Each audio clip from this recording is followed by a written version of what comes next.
Um criminoso condenado por tráfico de drogas que deixou a cadeia na última terça-feira para uma saída temporária foi preso em flagrante, horas depois de estuprar uma adolescente de 17 anos no interior de São Paulo. O suspeito de 34 anos teria cometido o crime acompanhado do filho de 16. A vítima, que é amiga do menor infrator, disse à polícia que foi até a casa dele para conversar na noite de terça. Teria ingerido bebida alcoólica no local até ficar desacordada. Quando despertou, percebeu que estava sendo estuprada pelo amigo e pelo pai dele. Antes de ser preso, o homem tentou convencer os PMs de que a menor de idade era sua namorada. É um assunto para a gente começar o nosso giro de análises. Vamos ao Rio de Janeiro. Roberto Mota com a gente. Mota, seja bem-vindo, ótima noite a você. Um assunto forte, chocante, delicado. A gente não gosta de abrir o programa dessa forma, mas é preciso tratar desse tema para falar especialmente da saidinha de presos. Dá arrepios só de imaginar o que aconteceu com essa adolescente, com essas duas pessoas. Mas é preciso a gente debater um pouco esse assunto, saidinha de presos. Esse criminoso que ganhou o benefício da saidinha, teria alguma condição de receber esse tipo de benefício por parte do Estado? Ele recebeu. Olha o que ele fez, Mota. E se esse fosse o único caso, Daniel, já seria justificativa suficiente para se repensar esse absurdo que é a saidinha. Mas esse não é o único caso. Há poucos meses nós falamos aqui sobre o caso do sargento Roger Dias, da Polícia Militar de Minas Gerais, que foi morto com tiro na cabeça por um bandido que estava em saidinha. Não há justificativa moral nem lógica para esse absurdo da saidinha. E nós abrimos o programa, Daniel, da forma correta. Essa é a forma correta de se discutir combate ao crime. Falando primeiro das vítimas, daquelas pessoas que não tiveram nenhuma chance, porque estavam na rua, estavam na sua casa, estavam no seu trabalho e foram atacadas por um criminoso que já tinha cometido um crime, já tinha sido sentenciado e deveria estar numa prisão, mas está fora dela. Por que ele está fora dela? Por causa de uma construção ideológica, uma fantasia chamada de ressocialização. É um processo mágico que ninguém sabe como acontece e que transforma um criminoso perigoso e reincidente numa pessoa como todos nós. E aí, porque acreditam nesse milagre da ressocialização, criaram essa história da saidinha. O resultado é um número incontável de tragédias como essa dessa menina. Vamos chamar o José Maria Trindade em Brasília também para repercutir, analisar esse caso e o tema saidinha de presos. Zé Maria, seja bem-vindo. Ótima noite a você. O condenado recebe o benefício da saidinha nos primeiros dias fora da detenção, estupra uma adolescente de 17 anos em companhia do filho, também adolescente. Um caso terrível, né? Que é preciso considerar também no debate que irá acontecer na Câmara Federal. É um caso muito triste, um crime horroroso, tão horroroso que até os próprios presos, né, tratam muito mal o condenado ou mesmo acusado que está preso sobre essa terrível acusação, viu? Boa noite, Daniel. Boa noite, Mota, boa noite, Beraldo, e boa noite a você, que sempre está aqui nos Pingos nos Is. Olha, há uma reincidência em todos os casos de criminosos. É natural, né, que isso seja estudado. E daqui para frente, não adianta ficar olhando para trás. É preciso curar as feridas, cuidar das vítimas e, principalmente, olhar o futuro, planejar. E contra a violência, o principal remédio, o grande antídoto é o sentimento de punição. Não adianta aumentar as penas, não adianta dizer que vai ficar preso eternamente, se a pessoa tiver ali o sentimento de que não será preso, não será investigado. E é assim no Brasil, os crimes não são investigados. A maioria dos crimes passa em branco, né? E poucos, eu não tenho exatamente os números para definir isso, são, porque cada estado usa um tipo de contabilidade, de fazer essa concentração de números, né? Mas poucos são os crimes resolvidos. É aí que mora o grande problema. Eu vi um deputado visitou El Salvador para saber o que aconteceu lá em El Salvador, para ver por que a criminalidade caiu tanto. O que eles encontraram era um país da impunidade, penas altas, mas impune, ao ponto de criminosos terem a coragem de tatuar no peito o número de homicídios e roubos que praticou durante a vida. Isso mesmo, tinha orgulho, e o Brasil está começando aqui, com essa história de que usar tornozeleira eletrônica, e eu tenho visto muita gente com tornozeleira, é chique, é bom e pode dar respeito em certas comunidades. Isto, senhores, é muito grave, é o início do fim do respeito à justiça e à polícia. Não se pode colocar nesse ponto essa glamorização do crime.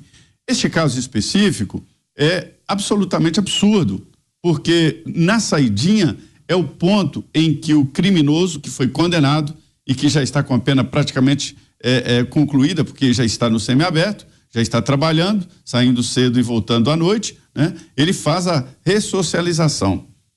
Eu entendo que esta ressocialização deve acontecer depois de cumprir a pena. É preciso sim essa fase, mas é uma fase que teria que ter acompanhamento.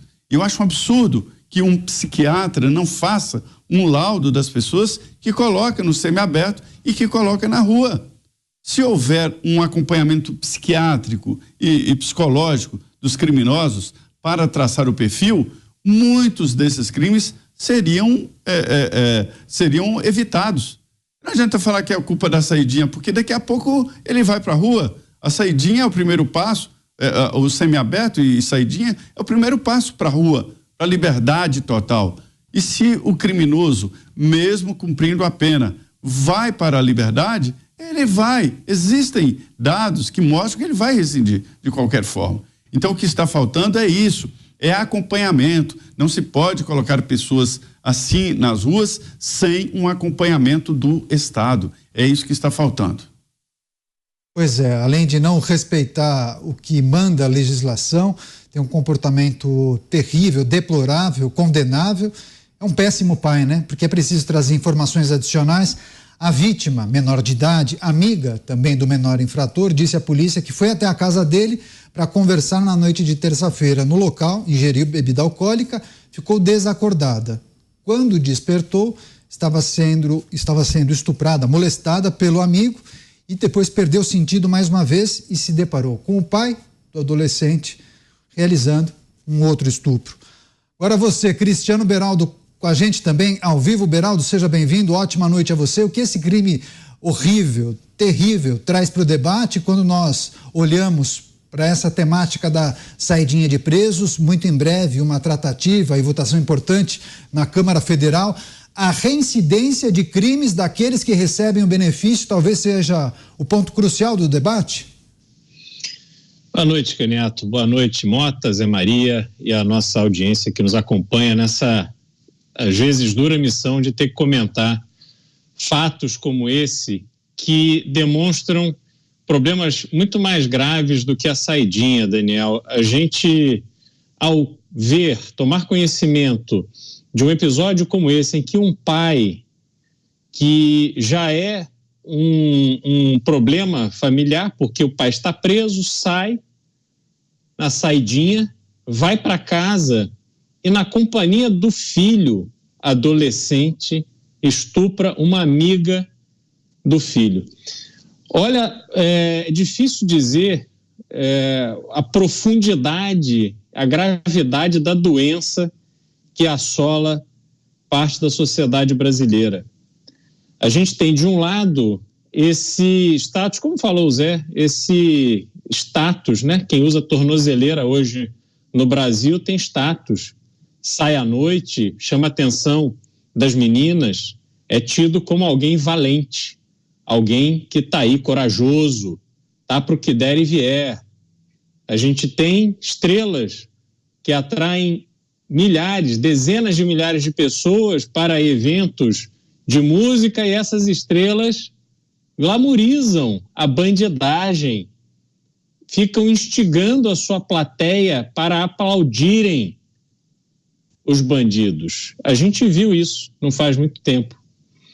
E agora esse episódio que é um choque de realidade, talvez nem um choque tão grande assim, coisas que acontecem no cotidiano do Brasil e que somam essa materialização da família doente, da família em que um pai que deveria zelar pelo seu filho, deveria zelar pela educação, para trazer boas referências ao seu filho, e mesmo o pai que eventualmente cometeu um crime e está pagando por esse crime, ao menos deveria estar preocupado em encaminhar o filho para outro lado, para que ele não cometa os mesmos erros do pai. Mas aqui não, ao contrário.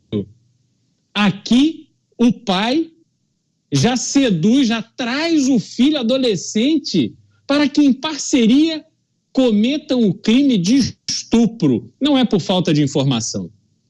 Nunca se falou tanto da necessidade de se ter respeito entre as pessoas, sobretudo entre homens e mulheres. Respeitar a individualidade, respeitar a vontade, respeitar crianças, jovens adolescentes que não deveriam estar expostos a esse tipo de comportamento. Mas a realidade do Brasil é essa. Ainda existe muita gente que, com os ouvidos surdos para uma mensagem muito clara e objetiva do respeito necessário para a convivência social, que estão aí fazendo de tudo o que bem entendem, passando por cima da lei e, pior de tudo, sem medo dela. Que isso sirva de exemplo, mais um exemplo para que o Congresso Nacional entenda o seu papel, não só quando vai votar o fim da saidinha, mas, sobretudo, para entender que temos um processo falido do ponto de vista penal, porque nós não estamos conseguindo conter esse comportamento doentio e essa idolatração de bandidos que a gente está vendo na sociedade brasileira.